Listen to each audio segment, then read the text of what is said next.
loaded my pistol. I'm preparing to do it. And then it dawns on me. Hey, hold on a second. You realize if you pull that trigger, maybe your problems might be over, but those 3 kids upstairs that you love and their mom, you're going to destroy their life. You can't do that. It's that simple. And so in a moment of compassion, I went, okay, well, then what am I going to do? Because the pain's got to stop. I can't live like this anymore. The following is a conversation with Dave Albin. Dave is the #1 Firewalk instructor in America and has worked with some of the largest companies in the US. However, his journey wasn't easy, and he even contemplated taking his own life at one point. Dave's story is one of perseverance in overcoming seemingly insurmountable circumstances. Here's his story. David, it is my absolute pleasure to be speaking with you, my man. You have a story, like many that I've had on my podcast, that is really crazy and unique and a lot of really fun stuff to get into. But before we get into all that, can you take me back a little bit? What was it like growing up in the 60s? 60s? Surfer boy, lots of beach time, lots of outdoor activities. You were never inside. If you were inside, you were being punished, literally. Lots of outdoor activities, skateboarding, bicycle riding. I was kind of introduced to the entrepreneurial world early on. By the time I was 11, my mother grew beautiful flowers in the backyard. Gorgeous. Now, my mom, remember, she came out of that, probably the greatest generation of all times, right? They went through the Great Depression, and of course, they went through World War II. And so women back then were, I think, probably the strongest women that have ever walked the planet. Because when the men were in Europe fighting the Nazis and in the Pacific fighting the Japanese, what were all the women doing? Everything, right? So they built jeeps and tanks and munitions. My mom, my biological mother, I had 2 moms. I was adopted. But my biological mother was known as Rosie the Riveter, man. Right? So she worked for McDonnell Douglas. She was up on the wings of airplanes driving rivets and building airplanes. So very resourceful people, if you will. You didn't throw anything away. If something broke, you fixed it. So anyway, so her sister, my mom that raised me, she was the oldest. So she knew how to do everything, man. Cook, sew, clean, grow food, kill a rabbit, skin it. I mean, they knew all that stuff. So anyway, she grew beautiful flowers in the backyard. And so she'd cut them. And she had a beautiful eye for color, and she'd make arrangements. And when she cut the flower, Daniel, she cut it at an angle instead of at the bottom. And they cut it at an angle because that would open up more surface area to get more water into the flower so it would last longer. The other thing she did is she would put them in a bucket for me to go out and sell them on the street corner, and she'd put 7-Up. She put about a half a bottle of 7-Up in the water. Well, what that did, I guess the sugar and the caramelization or something got up into the flour, and it would literally outlast the florist 3-1. So here's some kids selling them on the street corner, right? And it was a really great experience. I had a paper route, so that's a 7-day-a-week job. You literally would go pick up your papers, fold them, put them in saddlebags, put them on your bike, and go ride your paper out and deliver them every single day. Collect the money, do it all. Knock on doors when new people would move in to get them to subscribe. I also grew up across the street from a golf course. Oh, wow, must have been fun. And here's what I learned about golfers. They suck, right? So all I'd do is go ride my bicycle around the perimeter, and guess what I would find? Lots of golf balls. Lots of them. So I'd bring them home. I'd go back to the golf course in the trash cans, and the balls that the new balls would come in, they'd throw them out. Well, I'd take those, and then I'd take the balls I found, and I'd clean them and display them in these containers. And then I'd go back to the parking lot, and I'd sell them back to the golfers. So, you know what I mean? So I guess I learned early on, there's money out there. Go get it. And so, I grew up in, the 60s. The first rock and roll concert, was the Beatles at the Hollywood Bowl. And so in Southern California, man, all the bands were there. There was always some kind of band playing somewhere in Southern California, whether it was in Anaheim, San Diego, Long Beach, LA, Hollywood, whatever. We were just moving around the Southern California area, going to all the concerts. God, it sounds like what a time to be alive. So. It was, bro, I'm telling you, man, it was insane. It was probably the greatest time in our planet's history to be alive. You're right. It was really, really, really an incredible childhood. Got it. Well, if one of these geniuses one day invents time travel, maybe I'll be able to fortunate enough to kind of go back to the 60s. But, on another note, you had a really interesting but certainly challenging childhood. You ended up being adopted by kind of your uncle and aunt from your mom's side. Yeah. So what was that process like, and kind of how did you find out later on? Or I know they told you later on, but what was your reaction when you found out they weren't your biological parents? It was kind of disbelief. It's like, imagine taking somebody outside and there's the blue sky and you go, the sky's not blue. Well, it looks pretty blue to me. Mhm. Same thing happened to me. They adopted me when I was 5. Mom, when I was born, my father, we think he committed suicide a couple of months before I was born. They put a Mhm. plate in his head to save his life, but he had a lot of pain. And it was really bad. He used to tell Mom all the time, I don't know how long I can take it. So 2 months before I was born, he said he's going to the grocery store. We never saw or heard from him again. So when I was born, Mom already had 2 boys. I was the third. We had a cousin living with us, plus my mom and my grandmother living in a 1-bedroom apartment. And so when I was 5 years old, she called her oldest sister, Pat and Bob, and her brother-in-law, and said, hey, will you adopt David? And they said, absolutely. So they took me from Hollywood to Long Beach at 5. When I'm 11, on the first day of summer, 1964, Mom came in the TV room and said, hey, come in the kitchen. We need to tell you something. And I thought they were just going to tell me where we were going to go camping, because we went camping a lot. My dad had a trailer in a 57 Chevy, and he pulled it around to Big Bear and Lake Havasu and Lake Arrowhead and Mammoth and Yosemite. I mean, we went camping all over the place. That morning was a little different. They set me down. My mom put her hand on my arm and she looked at me with tears in her eyes and she said, David, what we need to tell you is we're not your parents. Okay, well, what does that mean? What do you mean you're not my parents? Of course you're my parents. So at 11 years old, it's pretty hard to get your mind around that. In fact, Mom went on to tell me, she said, by the way, your Aunt Dean, yeah, well, she's actually your mother. And it was like, I don't even like her. Right. And the interesting part about that, what I mean by that is anytime she was around me, she wanted to be right here. She wanted to be around me. She wanted to sit next to me. She wanted to hold me. She wanted to kiss me, hug me. Well, duh, I was her son, but I didn't know that then. Right. So I didn't know what was going on, that she was just, affectionate. It was never inappropriate. It was just that she was very giddy, if you will, when she was around me. So shortly after they told me this, both Bob and Pat started drinking. Mom was kind of a happy drunk, pass out drunk. She wasn't mean, if you will. Bob, he wasn't. He was mean. He turned into a complete ass, man. He was not a nice guy when he was drinking. And so now I have to start dealing with that. I became, kind of like, I don't know, like a gatekeeper, if you will. I was I had to watch over them all the time. They literally went to the store one day, and I knew where the booze was. They hid it in plain sight, and I watched these 2 people start drinking and turn into these unbelievable people. I didn't know what alcohol was, so I decided to find out. And when they went to the store that day, I literally took the bottle, took a coffee cup, filled it about halfway, boom, down it went. Daniel, I didn't have a chance. I didn't. I believe I was an alcoholic right on the spot because I started acting out. I wanted more. And, it made me feel superhuman. And, all the characteristics of alcoholism was right there on the very first time I took a drink. And it escalated from there. It just got worse and worse and worse. And then I started trying drugs. And by the time I was a junior in high school, I was completely, a junior in high school, I was completely out of control. I was doing hard drugs. They literally brought me in the principal's office one day early on in my junior year, and they said, Albin, out. We're done with you. You're a danger to the school. And so I had an entrepreneurial spirit. It didn't bother me they were throwing me out of school. It's not like I thought, oh my gosh, I'm not going to be able to make a living because they were kicking me out of high school. In fact, it was just the contrary. I knew I could make money because I'd already done it as a kid. And I went and got a really good job, which I kind of needed because I did have a drug problem. And I bought a new Mach 1 Mustang right after I got kicked out of school and got the job.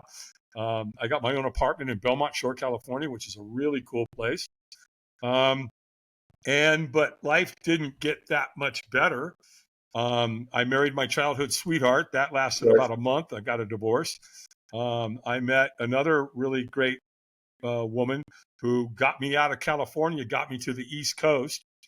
She woke up one day and said, David, I can't do this anymore. I love you, but you're not, I'm a drug addict and an alcoholic. I'm not a good person. I'm not a nice guy. I'm dangerous. I'm volatile. And then I met a bartender, and imagine that, right? Alcoholic meets bartender. It sounds Funny like a story. book, right? So, she had 3 kids, which was, I thought, a way for me to calm down. I did maybe for a couple of weeks. And then literally on June 8, 1988, Daniel, I woke up that morning and I said, that's it. I'm done. I'm out. I can't do this anymore. I'm in a tremendous amount of physical pain. I'm in a ton of emotional pain.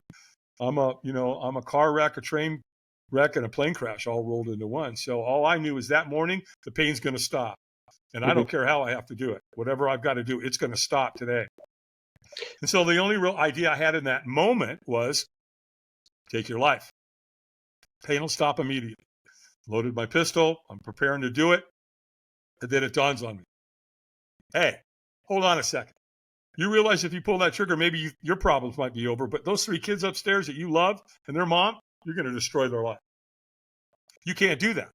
It's that simple. And so in a moment of compassion, I went, okay, well then what am I going to do? Because the pain's got to stop. I can't live like this anymore. And then the thought came, well, why don't you call Alcoholics Anonymous? And the interesting part about that, Daniel, is I didn't even know who the hell AA was. I didn't know anybody in AA. I had never been to AA. I to this day, I don't know where the thought came from, but there it was. So I did. I called Intergroup. I got this wonderful human being on the phone, this amazing woman. She saved my life, no doubt about it. I affectionately nicknamed her Madge. And the reason I call her Madge is because she talked like this. She probably smoked 2 packs of Pall Mall non-filters a day, so her voice was a little raspy. But man, she was the gatekeeper, man. She was in charge of, she would interview you basically. And if she thought you were serious, she would literally call somebody to come pick you up and take you to a meeting. And so I must have done a pretty good job. She did that. She called a guy by the name of Lauren. Lauren came and picked me up, and I went to 4 meetings that first day, literally. I went to a 12:30, a 4:30, a 6:30, and an 8:30. And when I got there, they gave me one of these. They gave me a chip, and it said 24 hours. And then, one day turned into a week turned into a month. They gave me another chip, and they gave me a chip at 1 month, 2 months, 3 months, 6 months, 9 months, and 1 year. And I just picked up, my last chip for this year, It's awesome. For 35 years. So what happened there was, as I was getting sober, I had insomnia, right? So I was up late at night all the time. My sleep patterns were all over the place. And there I am one night, man. And, there he is, Mr. Enthusiasm himself, a young Tony Robbins, man. He's on the airways through Gunther Ranker. And, he's the infomercial king, if you will. And he was selling a program. It was a 30-day program. It's called Personal Power. Well, when I was first listening to him, I couldn't stand him. I didn't like him. He was all pompous and motivated. And, and I wasn't motivated, right? But I'll tell you what, he did say 2 things that got me. One, he said, we'll do more to avoid pain than we will to gain pleasure. And I remember thinking, whoa, okay, that applies to me, because that's what I did. I was chasing pain and pleasure, with drugs. I was trying to get some pleasure, or I was trying to avoid pain, right? And then the other thing he said that got me, he said, the driving force in our life, the way we make decisions, we make it based on inspiration or desperation. And I was like, dude, you nailed me. I'm pretty desperate. So I bought his program. Sent it, came out in a big old box, right? 30-day program. Came on these little white things called cassette tapes, man. Right? Some of your listeners aren't even going to know what the hell those are, right? All good. We speak to a bunch of different people on the podcast, so Gotcha. Feel free to shoot your thing. Well, the thing about it is, they're in the Smithsonian. They're right next to reel-to-reel and 8-track tapes, right? So anyway, I plugged them in, man, and I did what the man taught me to do, and it worked. And so now I'm doing AA and the personal development industry at the same time. Well, that's kind of rare, right? Normally it doesn't kind of play out like that. And then that led me to go into a live event with him where we did the first Firewalk. And that's a whole story within itself. I was not going to do the Firewalk. There was no way in hell I was going to do the Firewalk. In fact, when I got the ticket and I was told they're going to be a firewalk, I just said, no, I'm not doing that. I want to see Tony. I want to go, but I'm not going to do this firewalk. And I didn't even know what a firewalk was. But, the idea of a fire and walk in the same sentence didn't make any sense to me. And fear was basically controlling my life at that point. Every decision I made was based on it, right? So what fear meant to me in the moment was forget everything and run. Mm-hmm. And and then when I did that firewalk that night, man, whoo! I tell you what, talk about a life-changing experience, and it's instant. It's like, boom, man! You think you can do anything after that firewalk? Because I'm in an event with 3,500 people, and so people are you got the drums going, African drums, and people are chanting and clapping. And, when they're in the celebration after they firewalk, they're jumping up and down and they're screaming. I mean, it is a dog and pony show unlike anything you've ever seen, man. In fact, I've never seen anything like it other than a Tony Robbins seminar. It's powerful. And Tony knows that. The reason he brought firewalking in, he knows that's probably one of the most life-changing paradigm shift experiences, if you will, there is. Nothing comes close to it. Mm-hmm. And that's the leverage he needs because he's got a 4-day event going on called UPW, Unleash the Power Within, the Firewalk Experience. And he does the firewalk on day 1 that night. Well, when we came in for day 2, after the firewalk, man, talk about drinking the Kool-Aid. I've never seen anything like it. We're standing in the foyer getting ready to go into the venue again on day 2, right? Oh, it was so beautiful. People were laughing and they're crying and they're hugging and they're telling their story and they're talking about the firewalk and how it opened them up. I mean, I've never, ever seen anything like this in my life.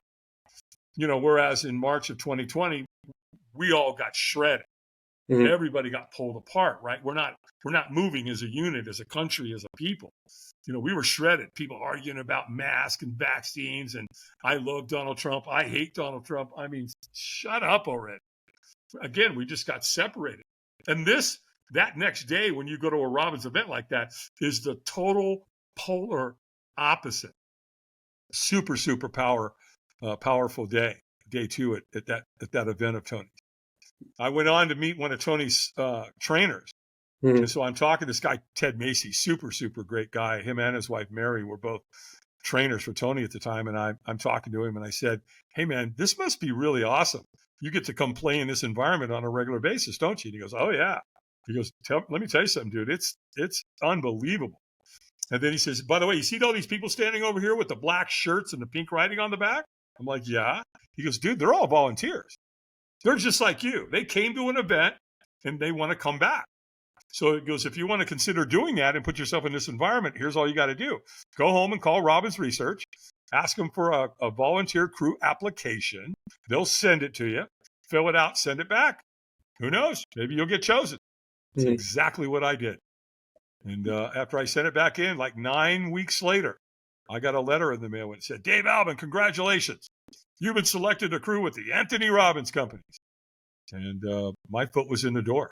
This was all going on in 1995, 1996. Mm-hmm. And then once I crewed and volunteered a few times, they actually offered me a subcontracting position. So when they look at your application, they're looking at all your skills, what you can do. I had a military background and a security background. So they put me on the security detail, and I started taking care of some of Tony's celebrities. And then I also I had a farm. So, I worked on a farm, man. I took care of my farm. I had a log splitter and, I could use an axe and I knew how to chop wood. I had tools. I knew how to drive certain pieces of equipment. So they also put me on the fire building team. When you have an event where there's 3,000, 4,000, 5,000, 6,000, whatever, thousands of people, you need a pretty big crew to be able to facilitate all that. Just the fire team alone, you could have 50, 60, 70 people, volunteers, to help facilitate that event. So once I got there, though, as a volunteer, again, they turned me into a subcontractor. I start getting paid to come to these events. And then in 2003, man, my life forever changed. I got offered the captain's position for Tony, which meant that I took over all of his firewalks globally. Mm-hmm. Shortly after, that was 2003 and 2005, we went to London. We set the world record. We firewalked 12,300 people. Now, I say it's a world record, but I want to disclose something. Guinness Book of World Records was not there. But I can tell you there's never been a firewalk of 12,000 people anywhere else in the world other than a Tony Robbins seminar, right, where there was 10,000 or 9,000, something like that. And then my life radically changed again in 2014. By the way, when he offered me the captain's position, he paid for my family to travel with us. Awesome. I was homeschooling my kids at the time. And so my family got to go on the road with Tony, which was pretty phenomenal. In fact, my first event in 2003 with my family, we went to Sydney, Australia. So that's how it started. But in 2014, again, my life completely changed. I'm driving down the road, my phone rings and it's Google. And they're like, hey, are you the Dave Albin that does the firewalks for Tony Robbins? Yeah, what can I do for you? They said, well, if you're not under any contractual obligation or non-compete, we'd like to talk to you about hiring. I'm like, well, homeboy's a free agent. What you got? I love that. Right? I mean, come on. That doesn't happen. It just doesn't. So that's when the light bulb went off. I had a conversation with one of the Google executives, and they said, look, man, I'm not trying to tell you what to do, but you ought to strongly consider starting your own business. He goes, I'm telling you, corporate America will hire you in a heartbeat because you're doing something, you're creating a paradigm shift experience unlike anything that's out there. So if you want team building and corporate team building and that kind of thing, trust me, guys, they're going to be all over you because you're at the top of the mountain here. And they were right. I did 2 gigs for Google. And then from there, Daniel, the next thing I know, I'm at NASA. Then I'm at Notre Dame, Virginia Tech, Remax, Heineken, Microsoft, Chick-fil-A, the EO organization, YMCA. I mean, it just went crazy. And so we started Firewalk Productions in 2014, and no pun intended, but we've been going hot and heavy ever since. Got it. I mean, I appreciate the summary there over kind of all the things you went through from kind of growing up in that tough situation to what it was like being in AA to ultimately overcoming that and then working for Tony and then leading Tony's team and then venturing out on your own. But to go back a little bit, speaking about some of those substances, do you think in your situation you use them as kind of a coping mechanism at a time when it was really difficult for you? And do you think a lot of people do that as opposed to just facing, reality? Well, I think it goes back to what Tony said. We'll do more to avoid pain than we will to gain pleasure. So if your life isn't going good and you reach out for something, an alcohol or a drug, and that kind of, helps you or gives you the illusion that you're dealing with your pain, then the addiction steps in. Heroin's powerful, right? Cocaine's powerful. So is alcohol. Super, super powerful, right? So once you kind of get on that treadmill, it's not easy to get off. For sure. So yeah, alcohol is hard enough to get off by itself. You can go into delirium tremors. You can literally die from withdrawals from alcohol. Where heroin's a little different, cocaine's a little different. But when you stack all 3 of them at the same time, getting off the chances of getting off, I mean, I don't even want to talk about the odds. The chances of me making it out was not good. So, I believe the 2 most important times in your life is the moment you're born and the moment you figure out why, right? Just like one of my mentors said to me, he said, Dave, I'm going to tell you something straight up. Every human has 2 lives. And the second one starts when you realize you have only one. And so once you realize there's a calling out there, and that really came from AA, because one of the beautiful parts about AA is you got the 12 steps that help you put your life back together. Get back into society, make amends for all the things that you did wrong, look at your character defects, look at your shortcomings, look at the spiritual, axiom of your life, and help other alcoholics achieve sobriety. That's really where it is. And I think that's really what got me, right? You got the 12 traditions too that show you how to operate within the group. But in the middle, you've got what's called the preamble. And the preamble got me. And it said, when anyone anywhere reaches out, I want the hand of AA to be there. And for that, I'm responsible. So I took on this idea of a huge responsibility as one of the gatekeepers, because I knew when I walked through the door, I was very close to death. It's about as close as you want to get. And I knew that everybody that walked through that door was the same. This isn't the Elks Lodge. This isn't Qantas Club. This is Alcoholics Anonymous. And every single person walking through that door, his life's on the line. So we take that really seriously. And once you start helping other alcoholics achieve sobriety, damn, man, that feels good. Especially after, they start coming to meetings and they start working the steps and they start putting their life back together and they get back together with their families and they get their jobs back and they get reacclimated into society and they become really good members of society. So to be part of that is really powerful. So once I got into the personal development, that just helped me be even better at that. And then once I got out there in corporate America, showing them how to create, culture and work environment and getting people to get along. It's where both of those, where AA and the personal development industry came together at the same time. It's all about the impact that you have, and it's incredible to see that the impact you've been able to have on, not only kind of Tony's clients or people that went to his shows through the Firewalk, but also corporate America. But ironically, actually, I read about you that you were hesitant at first to just start firewalking. So why were you hesitant? And then what ultimately changed that moment for you to just take the leap? Well, when you're out there on the road with Robbins and you're touring the world, you got your family, you're out there, you go out there, you take a team of people, they're all volunteers, you build this big fire, you do all the training. Next thing you know, Tony brings out 9,000 people. You firewalk them, you clean it up, and you go to the next city. So when you're doing all that, you're questioning, okay, so what's on the other side of this, right? And at one point, I literally said, okay, so why aren't you doing this for you and your family? Why not just, what you're doing, you're the best in the world at it. Why not go after it? But it's doubt, it's fear, right? Well, what if I fail? What if I don't? What if I'm successful? Right. So you start, you have to break through that. And then again, when I was at Google, they helped me with that. That one corporate person at Google basically said, look, and you can do what you want, but there's a huge marketplace for you, dude. You're at the top of the game here. Corporate America will be all over you. And so that really helped. And I kind of knew that was probably going to be the end game anyway. I'm not going to work for Tony forever. I was with him just short of 20 years. So after I made the leap, and I went back and I said, hey, Tone, at the last event, I said, hey, we need to talk. And he's like, he knew. He's like, you're leaving, aren't you? And yeah, but dude, you don't need me anymore, bro. You really don't. You got 6 people out there on that team that can do my job just like that. You don't need me anymore. You're good. I've left you in a good place. And then it just took over from there because everything pretty much grew organically. And then when you're standing on stage at NASA and you got astronauts in the audience, you're like, okay, I guess I'm at the top of the heap here. And then, then you're at Notre Dame. And so one that really just kind of built, right? Your confidence built. And so my fear meant to me up until the Firewalk, what did it mean? Forget everything and run, right?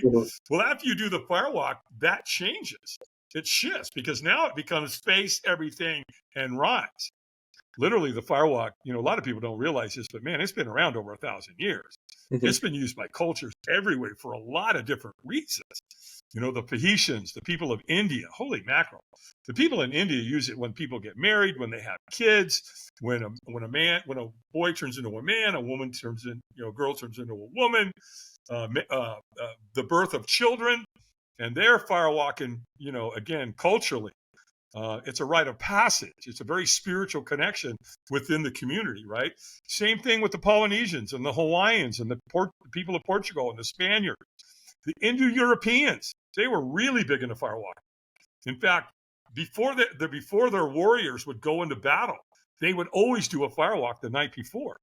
So the Native American Indians, again, the Hawaiians, Polynesians, they've been using it for these purposes. Tony uses it. Tony knew that he wanted to bring the Firewalk into his events because he knew the night they do it, he knew they were going to change the next. They would be completely different people the next day. And that's the leverage he has on them, right? Because that next morning, he can say something to you like, okay, you walked on coals last night that were 1,000 degrees and you didn't hurt yourself. Now, that doesn't mean that a couple of people didn't get a couple of hot spots on their foot.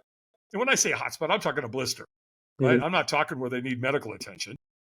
I get asked all the time, has anyone ever been seriously hurt? No. And I've walked tens of thousands of people.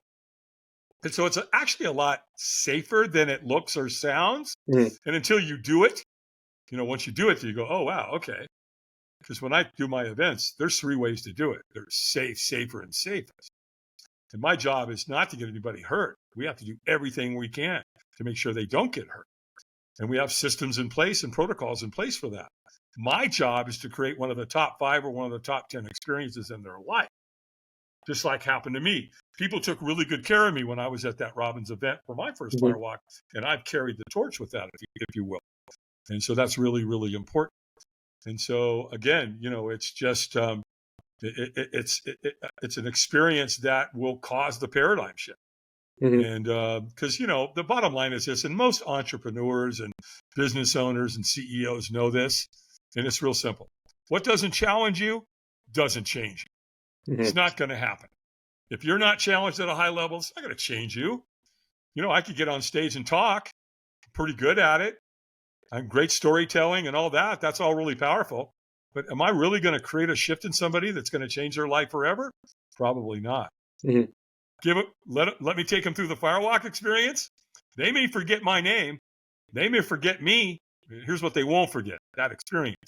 Because again, it's like, look, if I can walk on coals that are 1,000 degrees and not hurt myself, what else can I do? And that's the kicker, man. That's what gets you going in that direction. For sure. Looking back at things before you kind of ventured off on your own, what was it like working for Tony?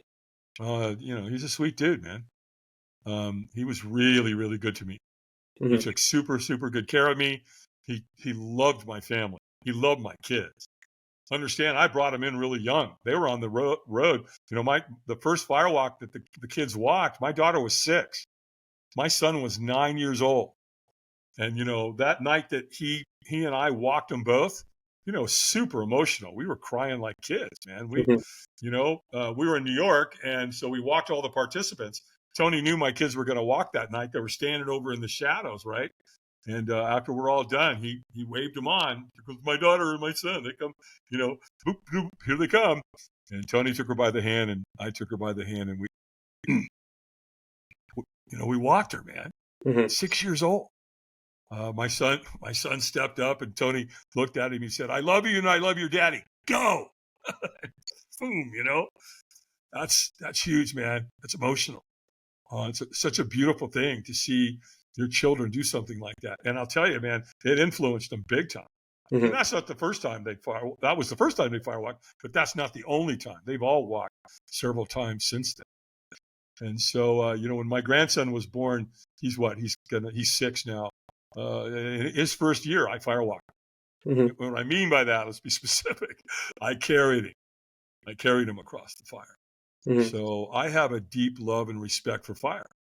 It's an element, and it's there to keep you warm. It's there to keep you alive. We can't survive on this planet without it. And yet you got to be careful with it too. You got to honor it. You got to respect it. And that's the beauty, right? Because in that moment, when it's your turn to walk, you better get your ego in check. Because it's fight or flight, man. For sure. I believe that the fire is like a woman. And when does a woman want your attention? From her man. All the time. Same thing with the fire. The fire wants your attention. You bring your ego out there, that fire is going to teach you a lesson. There's no doubt about it. I've seen it time and time again.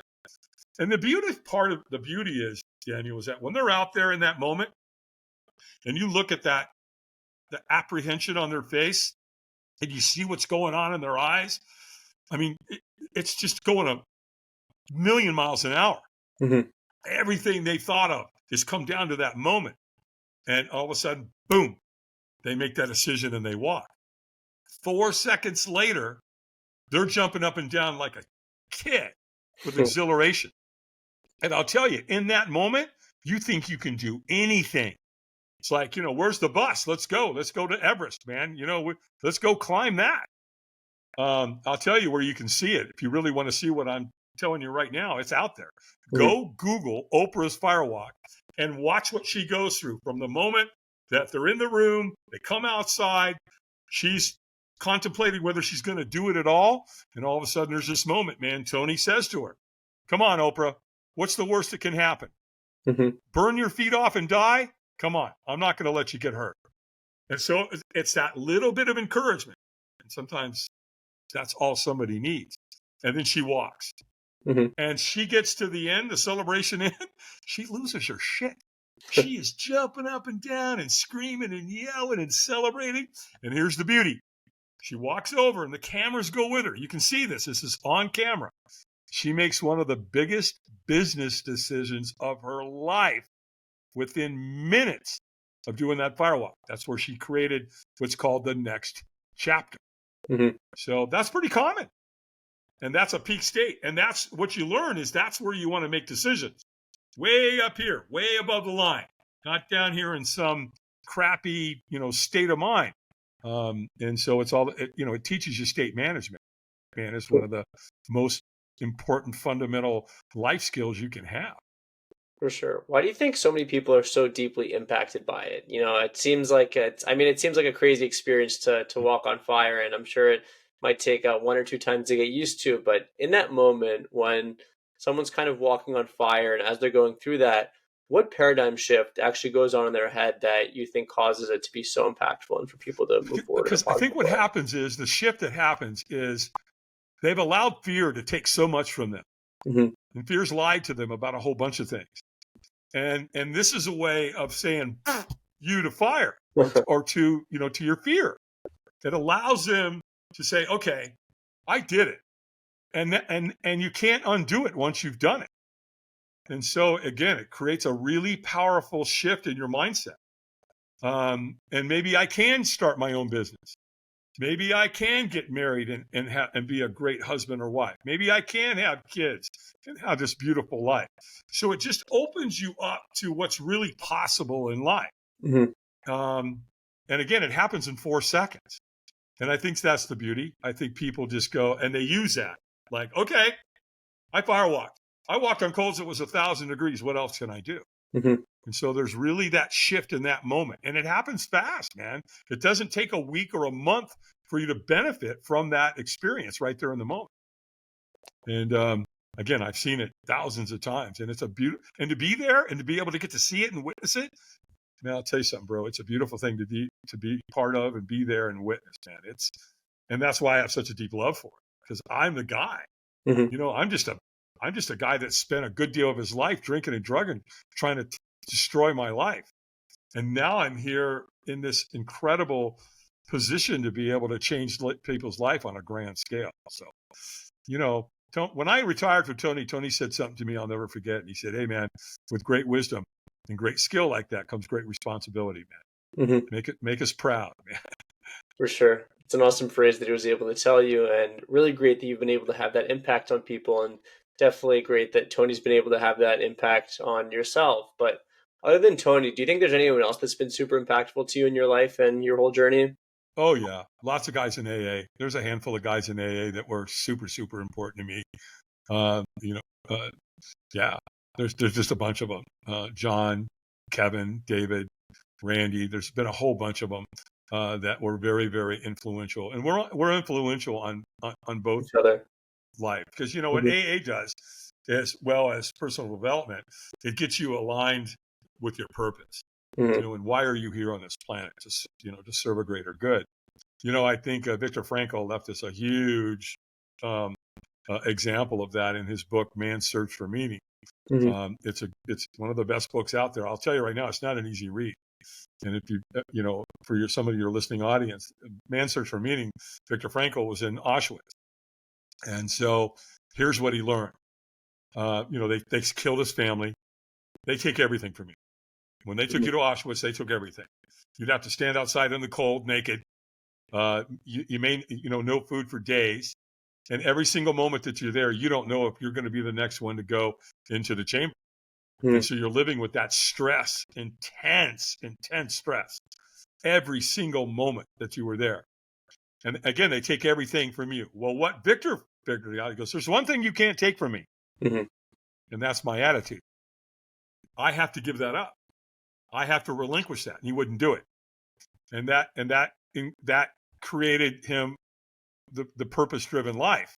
He knew that someone had to get out of there to come back and tell the story. And that's what drove him. And that's what he did. I always say, never underestimate what a small group of people can do to change the world. Indeed, it's the only thing that ever has. Humans are capable of just incredible feats. When I do my seminars, I put a picture of a guy behind me. His name's Eric Ryanmeyer. Talk about an incredible human being. And so this picture of him is he's somewhere, and I talk for like 20 minutes, and then I'll say, so who here can see where my buddy here behind me is standing? And somebody will yell it out, Mount Everest. That's correct. And let me tell you something about Eric. That man right there has climbed the 7 highest mountains on 7 continents, including Everest. You got to see this guy ride a mountain bike. You got to see this guy in a kayak. He can probably navigate any river in the world. But there's something very interesting about Eric that I want you to understand about him. And that is, he's blind. Insane. Okay, so I don't want to hear your bullshit. That man right there climbed the 7 highest mountains on earth, and he's blind. So that opens up a question to the audience. And I ask him, why don't people get what they want in life? Well, it's real simple. There's a story you tell yourself. I'm too young. I'm too old. I don't have the time, which is one of the biggest lies we ever tell ourselves. If you ever catch yourself saying you don't have time, you're lying. Why? Because we have time for anything we're committed to. That's the truth. Right? I don't have the time. I don't have the money. I don't have the education. I don't have the background. I don't have the resources. Blah, blah, blah. Not true. It's not. Because if a blind guy can climb the 7 highest mountains on earth, what can you do? So the bottom line is that, and I do that. I purposely do it to screw with their head. I tell them all the time, look, I get it. We have to come from that place. And so, that really helps. Because its mindset is everything. State management is everything. Because at the end of the day, it doesn't matter what happens to Daniel or Dave. It's how we react to it. It's the story that we create about what happened to us. So if something bad happens and we embellish it, and we create this big story that we love to tell, and we get a lot of attention for it, that's not good. Because every single thing that happens to you, good or bad, again, we are the architect of our lives. We are the ones that create the story. So my encouragement is, create a masterpiece, man. Create a good story. I believe what's said in the personal development industry, life doesn't happen to you. Life happens for you. For sure. Right? So, again, it just comes down to mindset, man. Definitely resonates. We have I'm Jewish, and we have a similar concept, and whatever happens to us doesn't happen to us, for us, and we kind of have to go around it and figure out not ask why this happens, but what does it mean, and figure out a way forward. So definitely resonate with your point there. On another note, you've been on this wild journey, and you've been able to become the #1 Firewalk instructor in America, which is also a crazy feat. But if you could go back and talk to your, say, 20-year-old self who was struggling with some of those substances, what would you tell him and why? I don't know that I do anything. And I'll tell you why. I don't want to change anything in my life. Because if I go back and change anything and influence myself, I'm not here on businesses Blumin, man. Right? I wouldn't have made it to NASA. I wouldn't have, you know what I mean? Change one thing there and it alters your entire life. It's like the movie, right? It's a Wonderful Life. You really are blessed, George Bailey. You change any of that and everything changes. I tell you what I would tell some young kids of today, based on my experience and walking this planet for almost 70 years. And that's this too shall pass. Things going really bad. Things aren't going good. Think the world's collapsing all around you. Guess what? This too shall pass. Everything's good. Everything's going great. Think you got the world by the you-know-what? This too shall pass, man. So sometimes it's all about just being patient and waiting it out. So an interesting note on there, do you think that a lot of times when we have bad things happen to us in our lives, we could either think, one, if I could have gone back, I would have changed this. But I love how, from your perspective, you say, I wouldn't change a thing, but this is what I would tell people. I think that's beautiful. Thank you. Sure. Yeah. Well, that's what's worked for me. I know you're going through some bad stuff at times, and it's hard in the moment, but it's also building character. Because what's that saying? What doesn't kill you, it's going to make you stronger. I think there's probably some truth to that. I do know this. What doesn't challenge you is not going to change you. It's not going to happen. You know, I met a lot of rich kids in my life, and their life didn't go very well because they had everything handed to them on a platter. I've also seen kids that came out of the streets that had nothing. And, you know, they rose to the top. So, you know, again, it really depends. You got to be really careful what you tell yourself. I'm all about don't ever, ever, ever say anything bad about yourself because your brain doesn't know the difference. For sure. You know, keep it up, man. Live above the line. Tell yourself good stuff. I love those phrases, Dave. They're, you know, definitely ingrained in the head and, you know, to keep moving forward. On another note, is there any favorite books that you've read recently other than any Tony Robbins books that you think would help people out going through a tough situation? Well, I'm a big reader. I part of my traditions and part of my, you know, my daily routine is I read 10 pages in a good book every single day. Awesome. And if you develop that habit, you know, 10 times 365 days, you can read some books.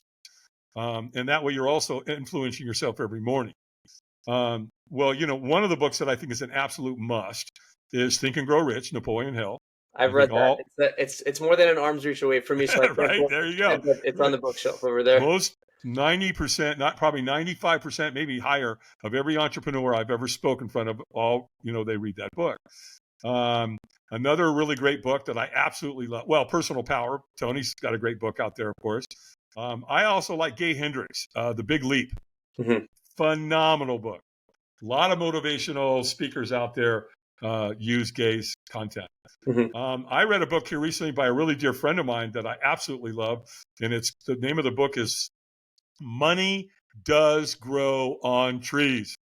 It's interesting. By Jeremy Newsom. It's a phenomenal book, right? How many of us grow up with our parents going, you know, money doesn't grow on trees. I'm not made of money. Well, Jeremy comes in and just shatters that, man. And it's funny because I live in Ashe County, North Carolina. I'm at the very northwestern tip of the state of North Carolina. We're right on the Tennessee-Virginia border. And we grow something up here more than any other county in America. Christmas trees. And I can tell you right now, money grows on trees, man. The industry up here does really, really well. So that's also a great book as well. For sure. Appreciate those recommendations. And I'm sure that money definitely grows at this time of the year as everyone's probably getting stuff from North Carolina. But awesome to hear about that. You know, on a few parting notes, Dave, you've had a lot of impact on people's lives. You've been able to live this roller coaster of a life and learn a lot and have a lot of impact. But at this point in your life, what would you say brings you the most happiness? Oh, it's family. No question about it. You know, when you get, you know, at my age, they call them the golden years. Well, there's a reason for that, you know, because if you do a good job at taking care of yourself, and if you try to stay off, you know, Big Pharma's hit list, then, you know, I'm going to be 70, no medications. Awesome. Wow. And I take care of myself. And then what do I get to enjoy? My grandkids, right? And here's what I can tell you about grandkids. It's true. If I'd known grandkids were going to be this great, I'd have had them first. Right. And I also have my regimen. Every morning when I get up, what's the first thing I do? I make my bed. The second thing I do is I go outside in the morning as soon as the sun comes up, I want that morning light on my body. So I have it on my upper torso, and I don't care what the temperature is. You know, like this morning, it was 23 degrees, I think. Cold. It's cold out there, and I'm standing out there for 9 minutes. Is it uncomfortable? Yes. And that's a good thing. I make myself uncomfortable because I believe, you know, do the things that are hard and your life will become easier. Do the things that are easy and your life will become harder. And so I do that every morning. I stand in that sunlight and I do diaphragmatic breathing. In other words, what's happening there, Daniel, is I'm influxing my body with oxygen. And so I do 30 deep diaphragmatic breaths really hard. I'm taking a lot of air in and forcing it out. It's like, I do that 30 times. And then at the end, I take a nice deep breath in and I hold it as long as I can. I do that 3 times for a total of 90 breaths, 3 sets. And then after I'm done there, I go over to the other side of the house and I do earthing. I do grounding. So I put my bare feet on the planet. So touch the grass, sand, mud, dirt, whatever. Put your feet on the planet for at least 9 minutes a day and do grounding, do earthing. Go Google it. It's there. The technology's there. The proof is there. Super, super good for you. Then I come in. I do my meditation. I read my 10 pages. I do my sound therapy, and then I go. I take my shower, and then after my warm shower, you probably see this coming. I live in the mountains. The cold water coming into my cabin is mountain water. Right now it's 56 degrees, and I stand in that cold water for 3 minutes and do a cold shower, and I do at least 3 minutes. The other thing I would add to that is that I don't negotiate with myself. No. Do I want to do that cold shower every morning? No, not necessary. Does it get easier? No, not really. It really doesn't. I start, if somebody's going to do it, I encourage them to start off slow. Start off with 20 seconds. Yep. Then go to 30. Then maybe go to a minute and work your way up to 3 minutes. But if you check that out, cold water it burns inflammation. Professional athletes and Olympians have known about, ice water and ice baths for a long time because it helps their muscles repair and, it rejuvenates the body and it removes inflammation. It's super, super good for you. But it's not really pleasurable. For sure. The other thing you can do, though, is you practice breathing there as well. So once you get your breathing under control in the cold water, you can stay there for a long time. For sure. It's not as cold when you're focusing on your breathing and you get your breathing under control. So that's my morning. And then typically I don't eat because I like to fast. I typically don't eat until 12:30, 1 o'clock in the afternoon. In fact, I haven't eaten yet today, and it's already 3. So when I get out of here, I'm going to make myself a very nutritional shake. I'm going to have my shake and my protein, and off I go. So that's kind of the day in the life of Dave Albin. That sounds like an awesome day in the life, and definitely won't keep you too long as, we want to make sure you're all nutritioned up. But the one note on that, what's interesting about cold showers, actually, on top of all the benefits you listed, it's actually known that when someone tries to do that for the first time, the more you fight it, kind of the harder it is. It's almost such a liberating feeling just to be in the cold and just release yourself and feel it out. And, definitely something whenever I go we have a Russian bathhouse nearby, and one of the things that they have is a very cold plunge. And a few years ago, first time I went, I kind of dipped my toes. I was like, this isn't for me. But then one day I kind of just said, screw it. And I just jumped in. I wasn't there very long. But the next time I was like, all right, let's do 10, 15 seconds. So now I'm around like a minute and a half. It's just, if you can get over the initial shock and just kind of release your body and, just don't fight the cold, but be with the cold, it's a really liberating feeling for sure. And that's where the breathing comes in. So because if you focus on your breathing, then that takes over your brain and it turns it off, right? It shuts down the chatter. Oh my God, this is cold. I'm going to, you know what I mean? And so the way to get that under control is breathing. I mean, think about it. When things happen to people in car wrecks and when the paramedics show up on what do? They calm them down by talking to them softly and getting their breathing under control. Definitely. So good for you, man. I love that. You touch it with your toes and you start thinking about it. Great lesson, though, right? Think about that. Think about how that applies to your life. Where have we done that before? Where we go, firewalking similar. For sure. Right? Because when you firewalk, sometimes you get those very enthusiastic people. They run out there, they're ready to go. And then you have the other people that go, well, let's see, I'm not really sure about this. Tell you what, I'm going to watch Daniel. And if he does it, I'll do it. Right? And then you get the other people that go, nope, I'm not going to do it. Fear owns me. Fear controls my life. And so you have to interrupt that part. Again, my job is to really try to do everything I can. I tell people straight up, look, if you don't want to do this, don't do it. But let me warn you of something. If fear makes that decision for you, you're screwed. For sure. Because fear's not done with you. It's going to continue to take things away from you. And this life is, you're never going to live a glorious life because everything you've ever wanted is sitting right over there on the other side of fear, my friends. So, definitely. Yeah. I will say the one thing about the cold water that's so interesting is kind of as you're able to go and as you're able to breathe, you almost just kind of, you gain more confidence in yourself. And it's just, it's really, really great feeling, but awesome to see that we kind of have that parallel and, beautiful that you've been able to have that impact. And, I think it broadly speaks to a lot of the things that you've been able to do with firewalking in the sense that a lot of people have fear about one thing or another. And I love how you said that everything we want in life is on the other side of fear. And, while life can certainly get tough, sometimes you just have to keep moving forward and, we'll all get where we need to get to. But, on a parting note, You've lived this incredible life, as I mentioned earlier, the roller coasters of the ups, the downs. Unfortunately, someday all this comes to an end. When that day comes, Dave, what do you want to be remembered for? Well, the legacy of all that, at the end of the day, it's not what we do, it's how we did it, and the impression that we left.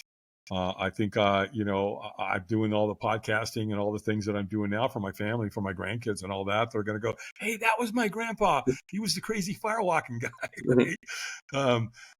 Yeah, I guess at the end you want to just be known like, hey, you know what? My grandpa was a good guy. He cared about people and he helped change their lives. And he dedicated a good portion of his life to making sure that, he knew that people care, strangers care.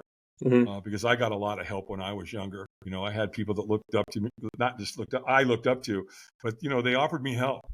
There was a big turn or big slot of time in there where life was really challenging, and I got a lot of help, and I got a lot of love, and I got a support. And when I walked into AA, man, those men took a hold of me and loved me and took care of me. And without them, I wouldn't be here. So I think that's what I want to be known for, is that I paid it forward, and I came back with a vengeance in terms of being a good gatekeeper and helping other people achieve sobriety and helping people become the best they could be. That would be an awesome legacy, Dave. And I hope that your grandkids one day will watch this and be proud. But my man, really appreciate it. It's been an awesome show, and really appreciate you taking the time, Dave. My pleasure, man. Thanks, Daniel. Let's do it again sometime. Thank you for listening to my conversation with Dave Albin. If you enjoyed the episode, rate the show on Spotify, drop a comment on YouTube, and subscribe.